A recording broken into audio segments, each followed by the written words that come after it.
अस्सलाम वालेकुम। अपनी इस वीडियो के अंदर हम क्लास 11 की एक्सरसाइज 1.2 का क्वेश्चन नंबर 2 सॉल्व करेंगे। हमें रिक्वायर्ड है verify multiplication properties of complex numbers. हमें कम्प्लेक्स नंबर्स की मल्टीप्लिकेशन प्रॉपर्टीज को वेरीफाई करना है। तो हम जानते हैं कि हमारे पास प्रॉपर्टीज जो होती हैं वो क्लोजर प्रॉपर्टी होती है, एसोसिएटिव प्रॉपर्टी होती है, आइडेंटिटी प्रॉपर्टी होती है और इसी तरह से इन्वर्स प्रॉपर्टी और कम्यूटेटिव प्रॉपर्टी आ जाती है। हमने उनकी definition with respect to multiplication यहाँ पर लिख दी है। हम क्या करेंगे कि इन सब की डेफिनेशन को यहाँ पर एक्सप्लेन करते जाएंगे और साथ के साथ में कम्प्लेक्स नंबर्स के लिए उनको वेरीफाई करते चले जाएंगे। तो सबसे पहली प्रॉपर्टी हमारे पास होती है क्लोजर प्रॉपर्टी। अगर हम इसकी मल्टीप्लिकेशन के हिसाब से डेफिनेशन देखें तो ये है कि अगर हमारे पास कोई दो कम्प्लेक्स नंबर्स हों, अगर हम उनको आपस में मल्टीप्लाई किया है तो जो नया नंबर पर रिड्यूस होगा वो भी एक कम्प्लेक्स नंबर होगा। इसको वेरीफाई करने के लिए हम देखते हैं कि लेट्स सपोज हमारे पास Z1 एक कम्प्लेक्स नंबर है a प्लस बी ए होता और इस तरह से Z2 हमारे पास एक कम्प्लेक्स नंबर है c प्लस डी ए होता। अगर हम इसको मल्टीप्लाई करें आपस में तो Z1 इंटू Z2 हमारे पास आ जाएगा a प्लस बी ए होता और इसी तरह से c प्लस डी ए होता। तो डेफिनेशन के मुताबिक जो नया नंबर प्रोड्यूस होना चाहिए मल्टीप्लिकेशन के बाद वो भी इसी सेट से बिलोंग करना चाहिए जो कि कम्प्लेक्स नंबर्स का सेट है, मतलब वो भी कम्प्लेक्स नंबर्स होना चाहिए। हमको इसको मल्टीप्लाई करेंगे और हम करेंगे इसमें से रियल पार्ट को अलग करने की और इमेजिनरी पार्ट को अलग करने की कोशिश करेंगे। अगर हमारे पास रियल और इमेजिनरी पार्ट्स आ जाते हैं इसका मतलब वो कम्प्लेक्स नंबर्स हैं, तो हम इसको प्रूव करते हैं। तो इसको अगर हम मल्टीप्लाई करें तो ए को हम जब इसके साथ मल्टीप्लाई करेंगे ए सी आ जाएगा और इसी तरह से ए को जब डी के साथ मल्टीप्लाई कर देंगे ए डी एटा आ गया प्लस बी सी एटा आ गया और इस तरह से हमारे पास आ गया बी टी एटा स्क्वायर। एटा के साथ एटा मल्टीप्लाई होगा तो एटा स्क्वायर आ गया। अब हम जानते हैं कि एटा स्क्वायर जो हमारे पास होता है वो -1 के इक्वल होता है। तो क्या आ जाएगा ए सी प्लस अगर हम यहाँ से भी एटा को कॉमन ले लें तो क्या बन जाएगा एटा डी प्लस बी सी आ जाएगा और यहाँ से एटा स्क्वायर हमारे पास -1 के इक्वल आ जाएगा तो -1 इंटू बी डी आ गया। तो हम क्या कर लेते हैं कि ए सी ये हमारे पास क्या बन जाएगा माइनस बी डी आ जाएगा, -1 मल्टीप्लाई होगा तो माइनस बन जाएगा तो माइनस बी डी आ गया plus iota into A D plus B C आ गया। अब हम देख सकते हैं कि हमारे पास Z1 मल्टीप्लाई जब Z2 से किया तो Z1 इंटू Z2 हमारे पास आ गया। ये हमारे पास एक रियल पार्ट आ गया उसका और ये एक इमेजिनरी पार्ट आ गया। इसका मतलब है कि ये भी हमारे पास एक कम्प्लेक्स नंबर प्रोड्यूस हो गया क्योंकि इसका रियल पार्ट भी है और इमेजिनरी पार्ट है। तो हम लिख सकते हैं कि Z1 इंटू Z2 भी हमारे पास क्या है, कम्प्लेक्स नंबर के सेट से बिलोंग कर रहे हैं। तो इस तरह से ये भी नया प्रोड्यूस होने वाला नंबर भी एक कम्प्लेक्स नंबर है। तो इस तरह से क्लोजर प्रॉपर्टी हमारे पास वेरीफाई होगी कि इस तरह से क्लोजर प्रॉपर्टी यहाँ पर होल्ड कर रही है। अब नेक्स्ट हम क्या करते हैं कि हम एसोसिएटिव प्रॉपर्टी को वेरीफाई करते हैं। एसोसिएटिव प्रॉपर्टी हमारे पास है कि अगर हमारे पास कोई 3 कम्प्लेक्स नंबर्स हों और अगर हम उनको आपस में मल्टीप्लाई करना चाहें तो हमारे पास ऑर्डर मैटर नहीं करता। चाहे तो हम पहले आखिर वाले 2 नंबर्स को आपस में मल्टीप्लाई करके बाद में पहले नंबर को उसके साथ मल्टीप्लाई कर दें या पहले 2 नंबर को मल्टीप्लाई करके बाद में आखिर वाले नंबर को उसके साथ मल्टीप्लाई कर दें, तो इनका आंसर सेम होगा। जैसे एग्जांपल के तौर पर अगर हमारे पास Z1, Z2 और Z3 3 कम्प्लेक्स नंबर्स हों तो चाहे हम Z2 और Z3 को पहले सोल्व करें और उसके बाद Z1 को उसके साथ मल्टीप्लाई करें तो इसका जो आंसर होगा वो इक्वल होगा। अगर हम Z1 और Z2 को आपस में मल्टीप्लाई करते हैं उसके बाद Z3 को इसके साथ मल्टीप्लाई करते हैं, मतलब ऑर्डर मैटर नहीं करता। तो इसको प्रूव करने के लिए हम सपोज करते हैं कि हमारे पास Z1 है वो a प्लस बी एटा के इक्वल है और इस तरह से Z2 हमारे पास c प्लस डी एटा के इक्वल है और Z3 हमारे पास e प्लस एफ एटा के इक्वल है। हमने इस लेफ्ट हैंड साइड को राइट हैंड साइड के इक्वल प्रूव करना है। अब हम इसको एसोसिएटिव प्रॉपर्टी को प्रूव करेंगे कि हम लेफ्ट हैंड साइड को भी सोल्व करेंगे और राइट हैंड साइड को भी सोल्व करेंगे। जो दोनों का आंसर आना चाहिए वो इक्वल आना चाहिए, तो वहां पर हमारे पास एसोसिएटिव प्रॉपर्टी वेरीफाई हो जाएगी। सबसे पहले हम लेफ्ट हैंड साइड को सोल्व करें तो है हमारे पास Z1 multiply by Z2 multiply by Z3। हम क्या करते हैं कि इसको सोल्व करते हैं। तो Z1 हमारे पास है a प्लस बी एटा के इक्वल और इसी तरह से Z2 हमारे पास है c प्लस डी एटा के इक्वल मल्टीप्लाई बाय Z3 हमारे पास है e प्लस एफ एटा के इक्वल। यहां से हमारे पास a प्लस बी एटा वैसे वापस आ जाएगा और अगर हम इसको आपस में मल्टीप्लाई करें तो c e आ जाएगा प्लस c जब एफ एटा के साथ मल्टीप्लाई होगा तो c एफ एटा आ जाएगा।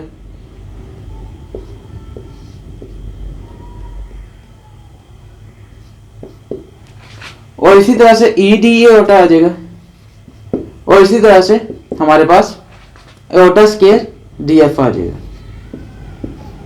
जब ये इसके साथ मल्टीप्लाई होगा। नेक्स्ट हमारे पास क्या आ जाएगा, ए प्लस बी एओटा वैसे आ जाएगा। और इसमें से हम क्या कर लेते हैं कि हम रियल पार्ट को अलग कर लेते हैं और इमेजिनरी पार्ट को अलग कर लेते हैं। तो यहाँ से सी ई आ जाएगा हमारे पास, और एओटा स्क्वायर हम जानते हैं कि -1 के इक्वल होता है, तो ये हमारे पास माइनस डी एफ बन जाएगा यहाँ पर। तो यहाँ पर आ जाएगा माइनस डी एफ प्लस, इसी तरह से अगर हम ये हमारे पास क्या इमेजिनरी पार्ट, तो एओटा इसमें से कॉमन ले लें, तो यहाँ से बन जाएगा C F plus E D. अब नेक्स्ट हम a प्लस बी एओटा को इसके साथ मल्टीप्लाई कर लेते हैं। तो जब a इस पार्ट के साथ मल्टीप्लाई होगा तो क्या आ जाएगा, a into C E minus D F आ जाएगा। और इसी तरह से a अगर इस पार्ट के साथ मल्टीप्लाई होगा तो plus iota into C F plus E D, और उसके साथ हमारे पास a मल्टीप्लाई हो रहा है, तो ये हम y लिख लेते हैं। और इसी तरह से अगर हमारे पास b एओटा इसके साथ मल्टीप्लाई होगा तो क्या बन जाएगा, प्लस बी एओटा इंटू आ जाएगा सी ई माइनस डी एफ आ जाएगा। और इसी तरह से बी एओटा जब इसके साथ मल्टीप्लाई होगा तो बी एओटा स्क्वायर बन जाएगा, और हमारे पास क्या आ जाएगा, C F plus E D. अब नेक्स्ट हम क्या करते हैं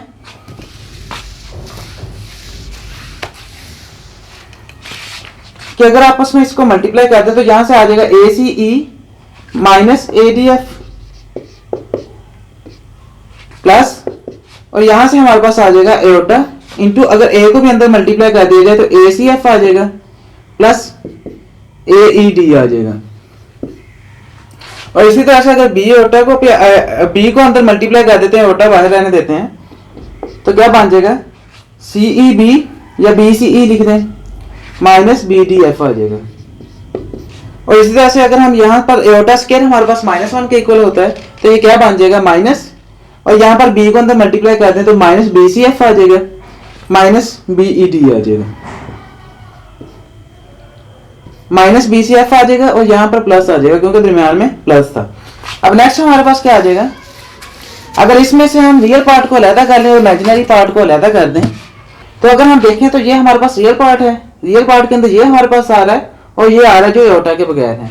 तो हम अगर इसको तरतीब के साथ लिखें तो ए सी ई आ जाएगा माइनस ए डी एफ आ गया, और इस तरह से अगर यहां से हम इकट्ठा करें तो माइनस हमारे पास आ जाएगा बी सी एफ, और इसको भी हम तरतीब के साथ लिख लेते हैं कि डी पहले लिख लेते हैं और ए बाद में लिख लेते हैं, इसका फर्क नहीं पड़ेगा क्योंकि ये हमारे पास सेम ही है। तो यहाँ पर आ जाएगा माइनस बी डी ई, क्योंकि ये माइनस अंदर मल्टीप्लाई हो रहा था।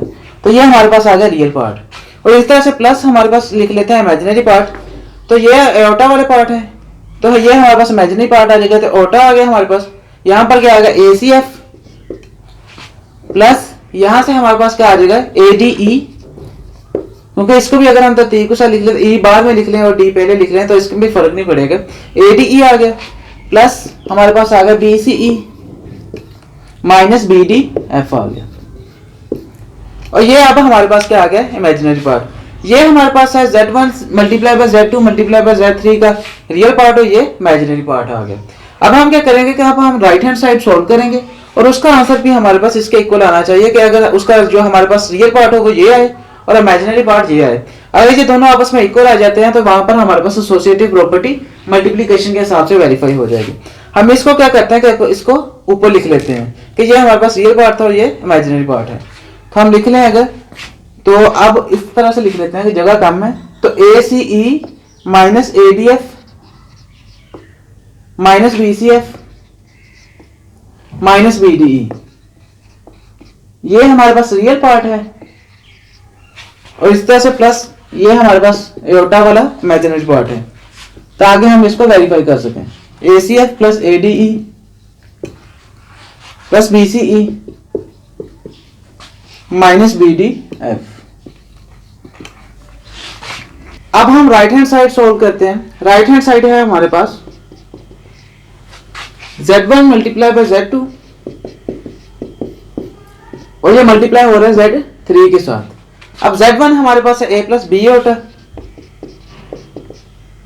और इसी तरह से z2 हमारे पास है c प्लस डी एओटा। और आ गया हमारे पास Z3 E plus F aorta. अब अगर हम इसको आपस में मल्टीप्लाई करें तो AC आ जाएगा हमारे पास, इसी तरह से AD एओटा आ गया प्लस BC एओटा आ गया, और इसी तरह से हमारे पास आ गया प्लस BD एओटा स्क्वायर, और यहां से हमारे पास E प्लस एफ एओटा वैसे ही आ गया जिसके साथ मल्टीप्लाई हो रहा है। अब नेक्स्ट हमारे पास क्या आ जाएगा, AC प्लस, अगर यहां से एओटा को कॉमन ले लिया जाए तो AD प्लस BC आ जाएगा, और इस तरह से एओटा स्क्वायर हम जानते हैं कि -1 के इक्वल होता है, तो यहां से माइनस BD आ गया, और साथ में E प्लस एफ एओटा यहां पर भी मल्टीप्लाई हो रहा है। तो यहां से रियल पार्ट को अलग कर लिया जाए और इमेजिनरी पार्ट को अलग कर लिया जाए तो AC माइनस BD आ जाएगा रियल पार्ट, और इसी तरह से इमेजिनरी पार्ट आ जाएगा plus iota into AD plus BC, और मल्टीप्लाई हो रहा है ये E प्लस एफ एओटा के साथ। अब नेक्स्ट हम क्या करते हैं कि हम इसको भी इसके साथ मल्टीप्लाई कर लेते हैं, तो यहां से क्या आ जाएगा AC माइनस BD, और इसके साथ क्या मल्टीप्लाई हो रहा है E प्लस, इसी तरह से अगर हम एओटा को इसके साथ E को इसके साथ मल्टीप्लाई करें तो aorta into AD plus BC आ जाएगा, और E मल्टीप्लाई हो रहा है, प्लस हमारे पास आ जाएगा AC माइनस BD, और उसके साथ मल्टीप्लाई हो रहा है एफ एओटा, और इस तरह से प्लस एओटा इंटू, अब एओटा जब एफ एओटा इसके साथ मल्टीप्लाई होगा तो एओटा के साथ एओटा मल्टीप्लाई होगा तो एओटा स्क्वायर बन जाएगा, और यहां से आ जाएगा AD प्लस BC, और साथ में मल्टीप्लाई हो रहा है इसके F। अब नेक्स्ट हम क्या करते हैं,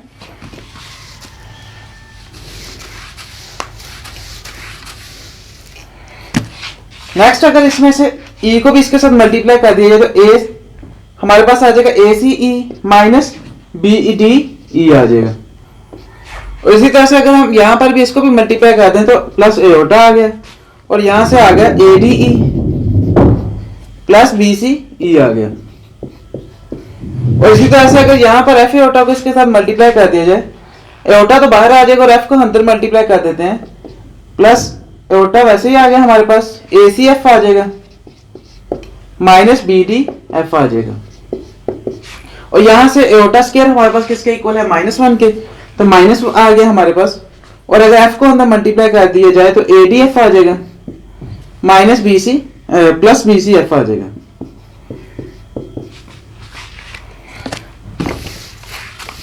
अब आखिर पे हमारे पास क्या काम रह जाएगा कि अब हम रियल पार्ट को अलग कर लेते हैं और इमेजिनरी पार्ट को अलग कर लेते हैं। तो रियल पार्ट के लिए हमारे पास ये दो हैं जिनके साथ एओटा नहीं है, और इमेजिनरी पार्ट के लिए ये हैं। तो अगर इकट्ठा किया जाए तो ACE माइनस BDE आ गया, और इस तरह से यहाँ से अगर माइनस को अंदर कर दें मल्टीप्लाई तो ADF आ जाएगा माइनस BCF आ जाएगा।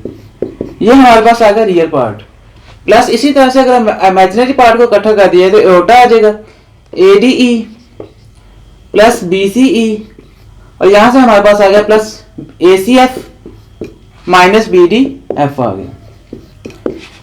अब अगर हम इसको कंपेयर करें तो ये हमारे पास रियल पार्ट आ गया, ये इमेजिनरी पार्ट आ गया, और जो हमारे पास लेफ्ट हैंड साइड का रियल पार्ट था ये, तो देखो तो ACE minus BDE, ACE minus BDE आ गया, माइनस ADF आ गया, और इस तरह से माइनस BCF आ गया। तो रियल पार्ट हमारे पास सेम आ गया, और इसी तरह से अगर इमेजिनरी पार्ट को कंपेयर करें तो एओटा के साथ था हमारे पास ADE, और यहाँ पर ADE भी है, और इस तरह से प्लस BCE है हमारे पास, ये BCE है, माइनस BDF भी है, वो BDF है, प्लस ACF था वो ACF भी है।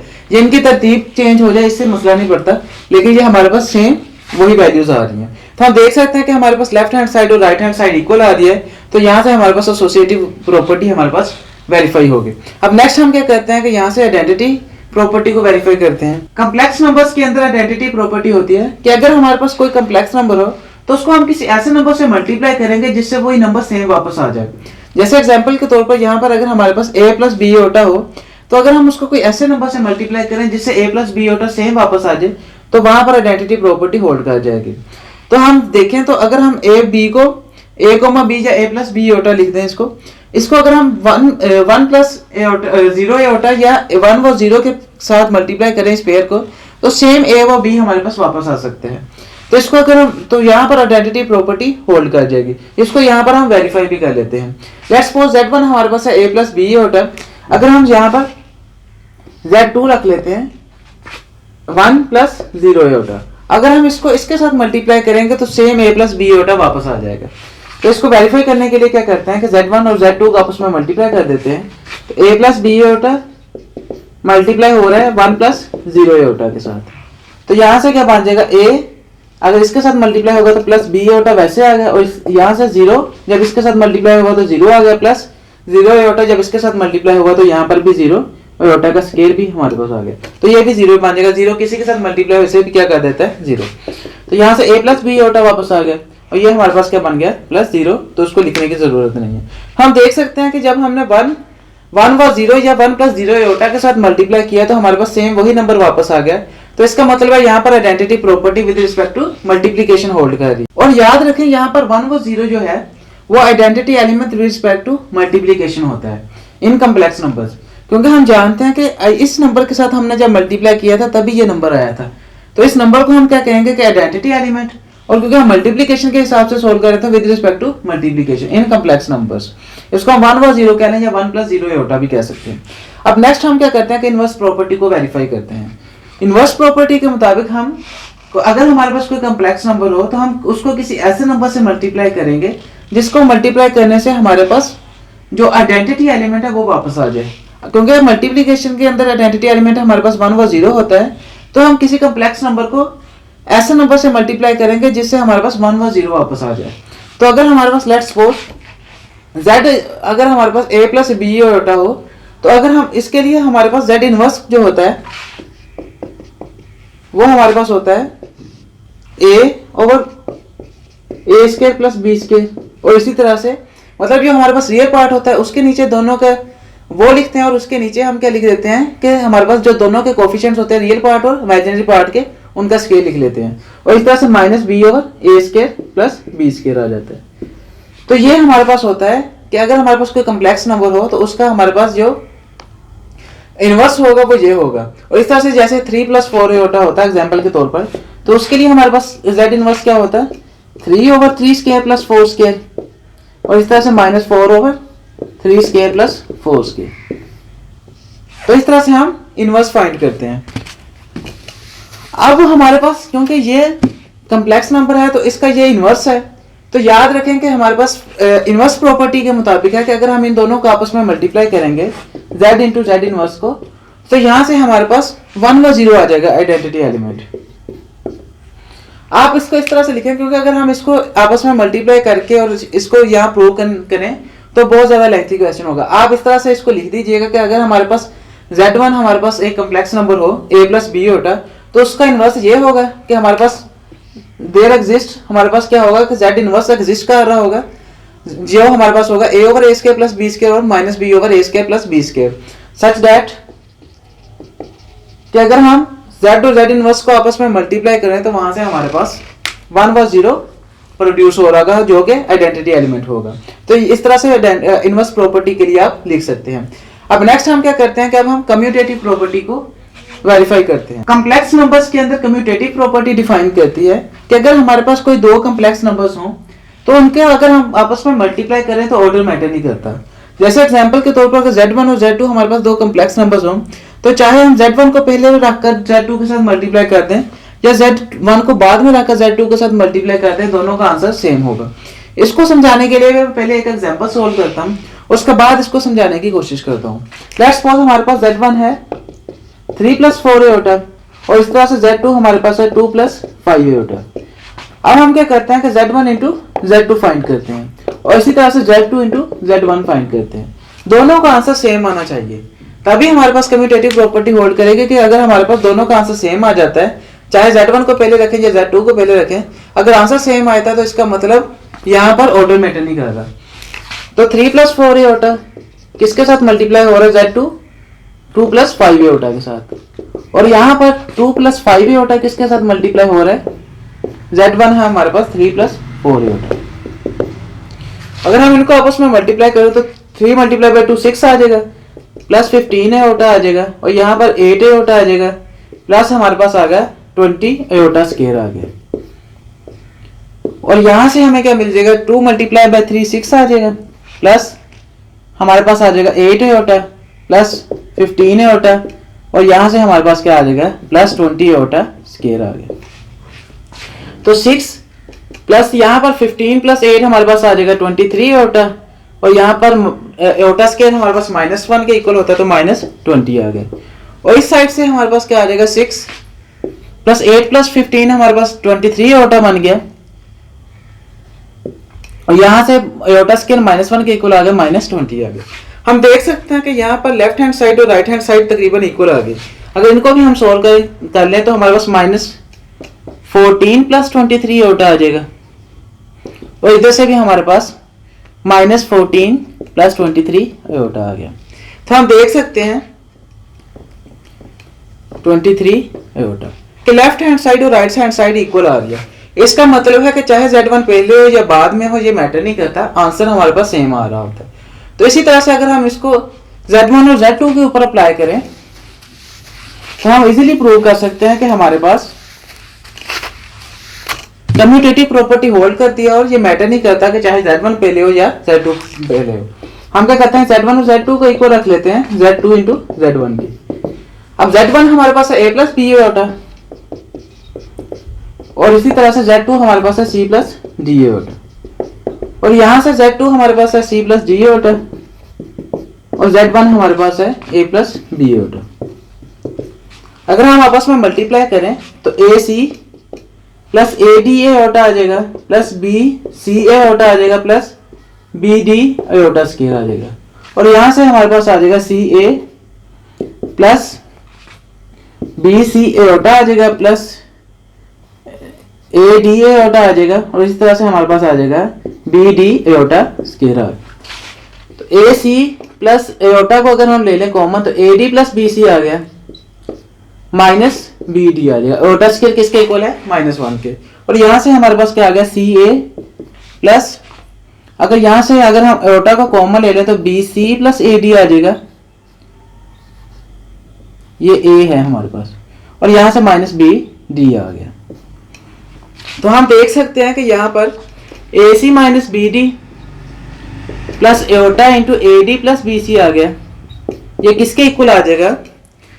अगर हम इसको भी ले लें CA प्लस माइनस BD आ जाएगा, रियल पार्ट को इकट्ठा कर दें और इमेजिनरी पार्ट को इकट्ठा कर दें, aorta into BC plus AD। तो हम देख सकते हैं कि ये जो हमारे पास लेफ्ट हैंड साइड है वो राइट हैंड साइड के इक्वल आ रही है, इसका रियल पार्ट और इमेजिनरी पार्ट इसके रियल पार्ट और इमेजिनरी पार्ट के इक्वल आ रहे हैं। सो इसके मुताबिक कम्यूटेटिव प्रॉपर्टी यहाँ पर हमारे पास मल्टीप्लिकेशन के हिसाब से होल्ड कर रही है। तो आई होप ये क्वेश्चंस आपके लिए काफी ज्यादा बेनिफिशियल हो गए।